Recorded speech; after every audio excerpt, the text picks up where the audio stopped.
ఈ 2 రోజుల కాలంలో ఇంకొక ఇష్యూ నడుస్తుంది 2 స్టేట్లలో దువ్వాడ. అవును. యాహ్! అది ఇన్సిడెంట్ చూస్తే మీకేమనిపిస్తుంది? నాకు అంటే ఒకటి మనం ఏదన్నా ఒక నీతి మాటలు చెప్పినప్పుడు మనల్ని అడిగే రైట్ అవతల వాళ్ళకి వస్తుంది. అంటే మనం ఆయన పవన్ కళ్యాణ్ని అంతకుముందు ఇలాగే విమర్శించారు. ఇది 3 పెళ్ళిళ్ళు చేసుకున్నారు అది ఇది అని చెప్పి.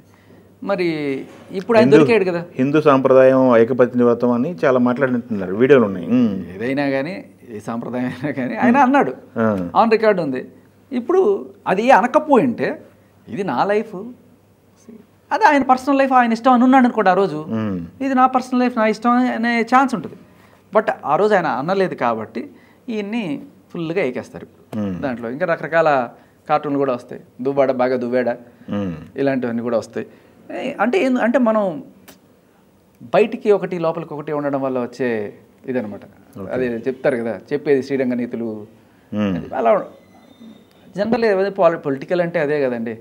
మన దగ్గర ఏమన్నా లేకపోయినా ఏదో రకంగా మతం తీసుకొస్తాం, కులం తీసుకొస్తాం, ప్రాంతం తీసుకొస్తాం, ఏదో రకంగా వాళ్ళని కార్నర్ చేయడానికి ట్రై చేస్తుంటారు. అందులో భాగంగానే జరిగింది ఆ రోజు పవన్ కళ్యాణ్ గారిని అనడం. ఓకే, పాపం పడుతుంది, తిరిగి వస్తుంది, బూమరాంగ్ అవుతుంది. కానీ అది ఆయన అంటే మనసా వాచ కర్మణ అంటారు కదా, నోటితో చేసిన పాపం. బట్ పర్సనల్ లైఫ్లో ఆయనకి ఆవిడకి ఏం జరిగిందో వాళ్ళు తెలుసుకోవాలి. కానీ వాళ్ళ పిల్లలు ఎవరైతే ఉన్నారో చాలామంది వాళ్ళ పిల్లలకి అన్యాయం అది అంటున్నారు. కానీ నాకు అనిపించింది ఏంటంటే అంత పెద్దవాళ్ళు యాక్చువల్లీ ఆవిడ పెళ్ళైపోయిన ఆవిడ అండ్ జనరల్ వాళ్ళు నాన్న మీద బెంగ పెట్టుకోవడం అట్లాంటివన్నీ కూడాను కొంచెం ఎగ్జాగరేషన్ అనిపిస్తుంది. బట్ ఏదైనా అక్కడ వెళ్ళి పోరాటం చేస్తున్నాం అనడం వేరు, అక్కడికి మీడియాని తీసుకెళ్తే లిటిల్ బజార్ని పెట్టుకున్నట్టే వాళ్ళ ఫ్యామిలీని వాళ్ళు. That's their choice. ఆయన్ని రోడ్డుకి ఇడుస్తున్నారు, they have to come to media. ఇంకా అందరూ అంతే. మొత్తం మీరు చూస్తుంటే టోటల్ పొలిటికల్ సినారియో లోపల బయట జరుగుతున్న సమాజాన్ని మొత్తాన్ని కూడా జల్లిపడుతున్నట్టు అనిపిస్తుంది. ఫ్యూచర్లో ఏమన్నా బయటకు వచ్చి పొలిటికల్గా లేకపోతే యాక్చువల్గా ఇది కూడా నేను ఎంత దీంట్లో ఇన్వాల్వ్ అయిపోయినానంటే నాకు వేరే టైం దొరకట్లేదు యాక్చువల్లీ. కానీ నేను ఒకళ్ళు ఎవరో అడిగారు ఇట్లాగే, అడిగినప్పుడు ఊరికే అనడం కూడా జస్ట్ స్టడీ చేద్దాం అసలు ఏంటి అని చూసిన తర్వాత నాకు క్లియర్ కట్గా అనిపించింది. లైక్ వాళ్ళకి ఏదో గొడవలు ఉన్నాయి ఫ్యామిలీలో, తెగట్లా పంచాయతీ, ఇంకా గట్టిగా మీడియాని తీసుకొచ్చి బెదిరించి, అండ్ దానికి ఎట్లాగో ఇప్పుడు వాళ్ళకి అగెనెస్ట్ గవర్నమెంట్ ఉంది కాబట్టి ఖచ్చితంగా సపోర్ట్ ఉంటుంది వాళ్ళకి వీళ్ళందరి దగ్గర నుంచి. మీరు చేయండి మేమన్నా అనేది జరుగుతుంది ఖచ్చితంగా, అండర్స్టాండబుల్ అది. కాకపోతే ఒకటే తప్పు ఆయన చేసింది ఏంటంటే పవన్ కళ్యాణ్ని అని ఉండకూడదు. అది ఆ రోజు నోరు జారటం వల్ల ఈ రోజు ఇరక్కపోయాడు అంటారు. అంతే, కాలు జారినా పర్లేదు, నోరు జారితే తీసుకోలేదు. మిగతా డీలింగ్స్ అనేవి ఎలా డీల్ చేస్తున్నారు? ఇప్పుడు మీకు వస్తున్న బెదిరింపు కానీ లేకపోతే ఇప్పుడు మీ పైన ఉన్న కేసులు కానీ వీటిని ఎలా ఎదుర్కోబోతున్నారు? ఫస్ట్ ఆఫ్ ఆల్ కేసు పెడతాం అంటే భయపడడం మానేయాలి.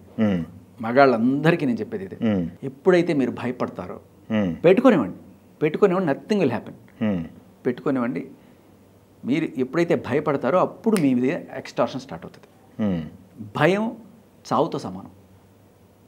నువ్వు భయపడ్డావంటే సగం చచ్చినట్టే, నథింగ్ విల్ హ్యాపెన్. ఓకే, ఎందుకంటే వీళ్ళకి అలవాటు, వీడు ఆల్రెడీ జైలుకి పోవడం అలవాటు, పోలీస్ స్టేషన్ చుట్టూ తిరగడం అలవాటు. మనకంటే బోల్డ్ పనులు ఉంటాయి, వీళ్ళకి ఏ పని ఉండదు. లేవడం, కేసులు పెట్టడం, పోలీసుల చుట్టూ తిరగడం, నాకు న్యాయం కావాలనో ఆఫీసర్లను టార్చర్ చేయడం, వీలైతే వాళ్ళని ఏదో రకంగా ప్రలోభ పెట్టడం, ఇలాంటివి చూస్తుంటాం మనం. ఓకే, సో వాళ్ళ పనే అది, వేరే పని లేదు. మనందరికీ వేరే పనులు ఉంటాయి. సో ఇలాంటి వాళ్ళు ఏం చేస్తుంటారంటే చాలా ఈజీగా సిస్టమ్ అంతా తెలుసు కాబట్టి ఎలా కంప్లైంట్లు పెట్టాలి, ఎలా వాటిని ఎఫ్ఐఆర్ చేయించాలి, మహిళ అనే కార్డు ఎలా వాడాలి, ఇవన్నీ వాళ్ళకి తెలుసు.